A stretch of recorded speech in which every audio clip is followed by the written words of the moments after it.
Siya kagaya nung isa. Ako rin naman ang ikakasal baka. Happy birthday to you! Maglakas tayo ng loob, mag-share ng faith sa simpleng paraan. Pamlog!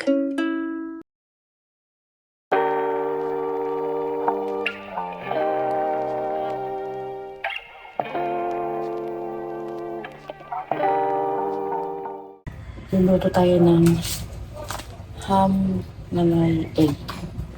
Bali, ano.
Madilim ba?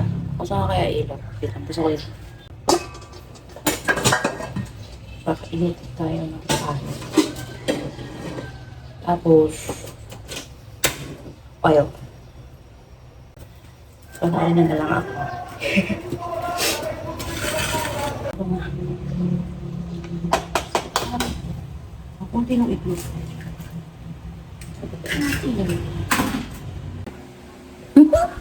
Alibutan ko mag-vlog.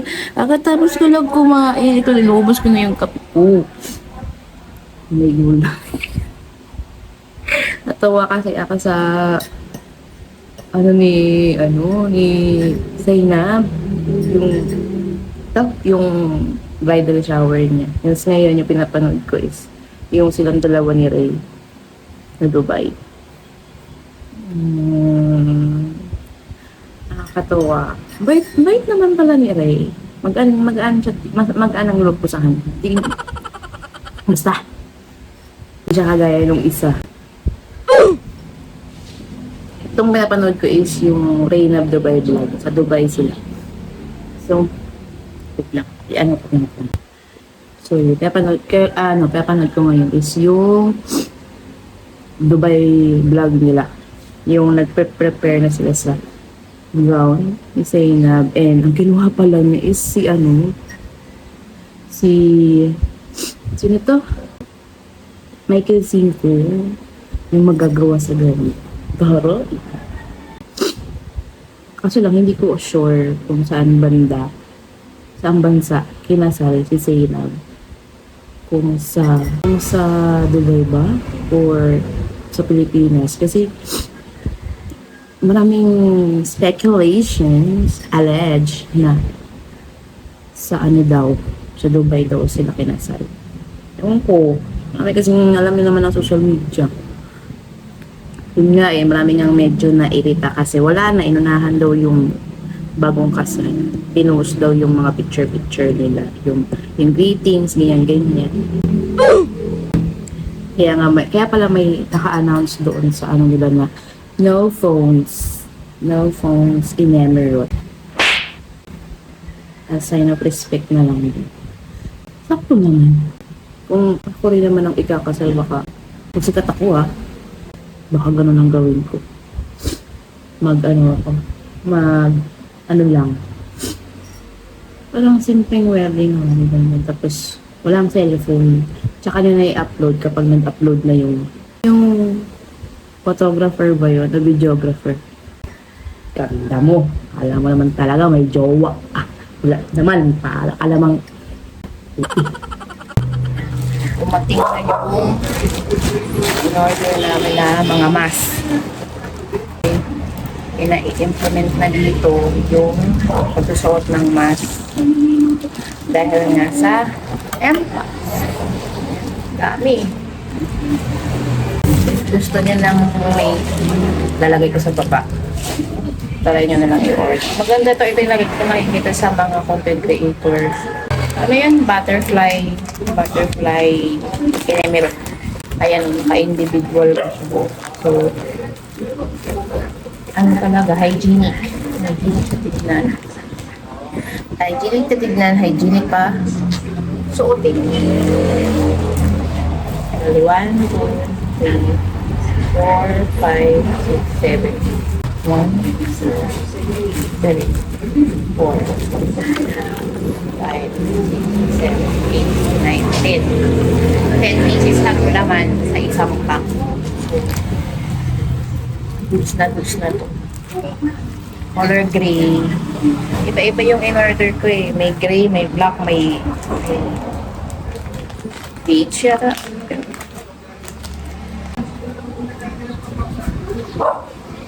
May ano pa. Qualified certification. Diba? Legit.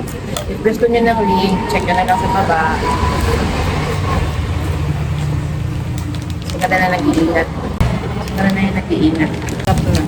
Even though may mga nagsasabi na close, yung parang kapag nahawakan ka or nagka-intercourse kayo or something like that daw, saka ka lang mahahawa ng empty. Kahit na, hindi natin masasabi. Mahirap kayo kung magpakampante. Kung gusto nyo ng link, check the description below or the comment section below. Yun na. First lunch of the day. Malapit na ako matapos sa pag-edit ko ng vlog. Vlog ko. Yung first full vlog ko. And ito, luto nga sila ng mixed spaghetti. And later, nag-aya si Father Dear. Nag-aya si Father Dear ng aalis na naman yun. So, thank you Lord talaga. Thank you Lord. Sabi sa inyo, may gagawin talaga lang talaan si Lord. We never know. So, everything talaga is surprise. Nahilig si Lord sa ganyan. So, surprise ko talaga niya. Kain po tayo. Kanina pa ako naiinis. Nakailang adjust na ako sa clips. Yung first vlog ko. Pinagtripan na naman ako ng bad spirit. Inuubos naman yung pasensya ko. Ayan siya. Ayan siya. Nagpo-frozen siya kapag... Oh no. Hi! Teka, tayo ko nakita. Hindi naman. Ayun. Hi! Video to, vlog to, hindi to selfie. Wait lang. Pwede din. Wait sa. Aray. Game. Kulay. Ano? Din. Ewan ko ng bahay si Mayla. Happy birthday to you. Agoy. Ayaw pa sa kayo. Ali, Deli! Deli ako achi. Deli ako isa ka achi. Hindi na ako si Ate. Hindi mo nakita si Ate Aljin. Tinakpan nyo naman. Hey, Jay Cuenca. Ay, ay. Happy birthday. Happy birthday. Wala pang tricycle. Nagkantay kami tricycle. Makulimlim nga eh. Tricycle. Ayun na, oh. Wait lang. Ewan ko kung magkasa. Pasha. Eh, walang laman. Maiko! Sabi ko ka baba. Di ba? Sige ka lang.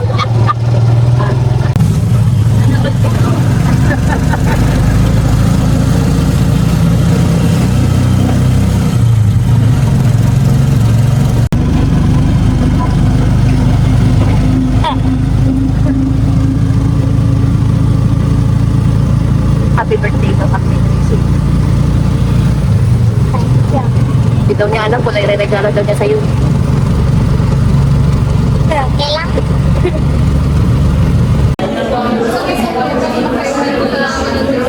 Chicken daw.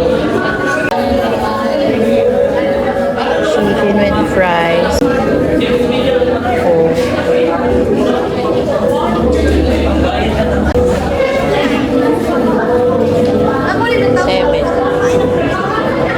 to order. Doon.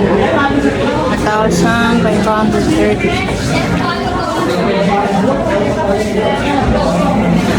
Mga guard.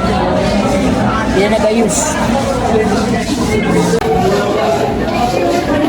Okay lang. Okay lang po, ma'am. Nasa Sunday lahat.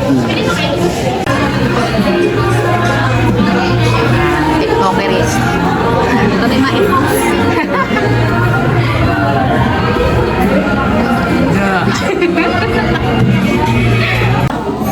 Halo.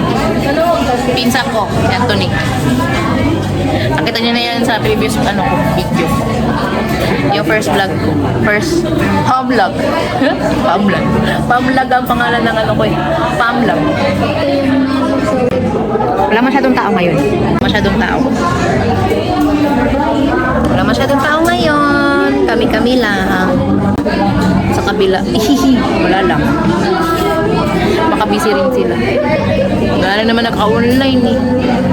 Kami-kami na lang. Tama sa si ate. Happy birthday to you.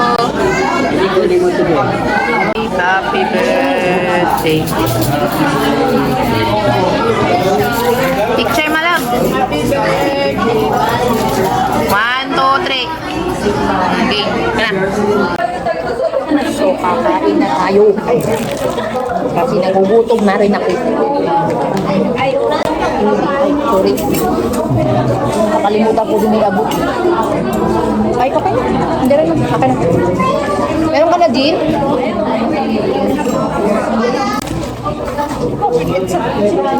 Oo, baka wala na. Wala na lang eh. At dahil gabi na, devotion time. So, ayan, gumamit na ako ng mic para in case na kahit bumulong ako, maririnig niya pa rin yung boses ko.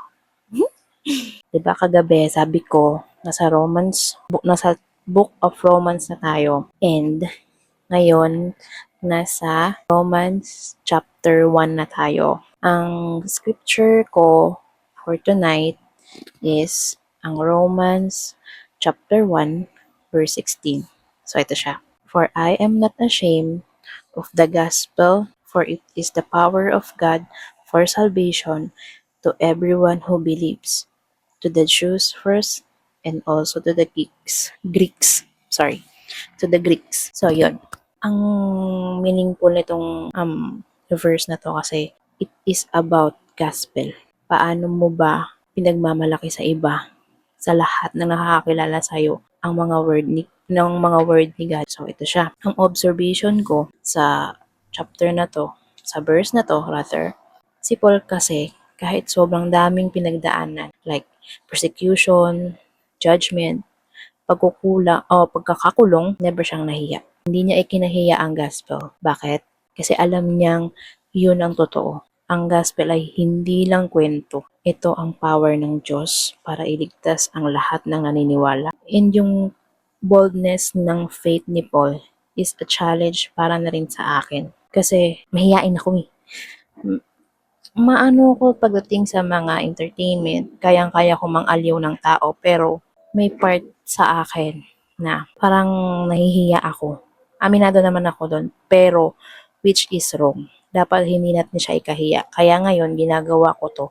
Every vlog, nilalagay ko yung devotion time ko. Sinishare ko sa inyo. So, yun. Kaya ko rin bang panindigan ang faith ko. Kagaya ng ginawa ni Paul, na kahit minsan feeling ko awkward o baka i-judge ako ng ibang tao. Yun minsan yung palagi kong question sa utak ko. Kapag once na sinishare ko sa ibang tao yung gospel and sa mga kakilala ko, ganyan. Yung kahit word of God lang, medyo, alam mo yun, feeling ko baka mamaya mali ako ng mabanggit or something like that. So, yun. Ang application dito is, don't be ashamed of Jesus. Hindi kailangan maging perfect. Yun nga yung sinabi ko. Yung akala ko or nasa isip ko lang is baka mali yung masabi ko, mali yung ma-describe ko, ganun. Hindi tayo perfect. And walang taong perfect na ginawa si Lord. Siya lang ang perfect. Pero wag nating itago ang faith natin. Minsan sa simpleng sharing lang o sa way ng buhay ko o pwede ko palang makita si Lord. So, yun. And maglakas tayo ng loob mag-share ng faith sa simpleng paraan. Like prayers, encouragement sa ibang tao, or kahit sa post sa social media. Yan, ganun. Pwede naman yun. So, ang prayer ko dito sa ating devotion ngayon is, Lord, minsan nahihiya ako mag-stand up for my faith kasi baka pagtawanan o husgahan ako.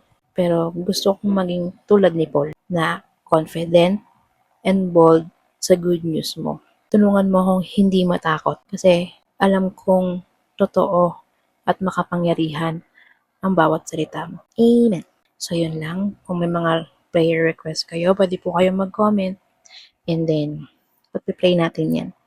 So again, huwag na tayong mahiya. Ipagmalaki na natin yan. Ipagmalaki natin yung faith natin kay God. Lalo na ngayon, sa dami ng mga challenges ngayon. So, yun lang. Ingat. Good night!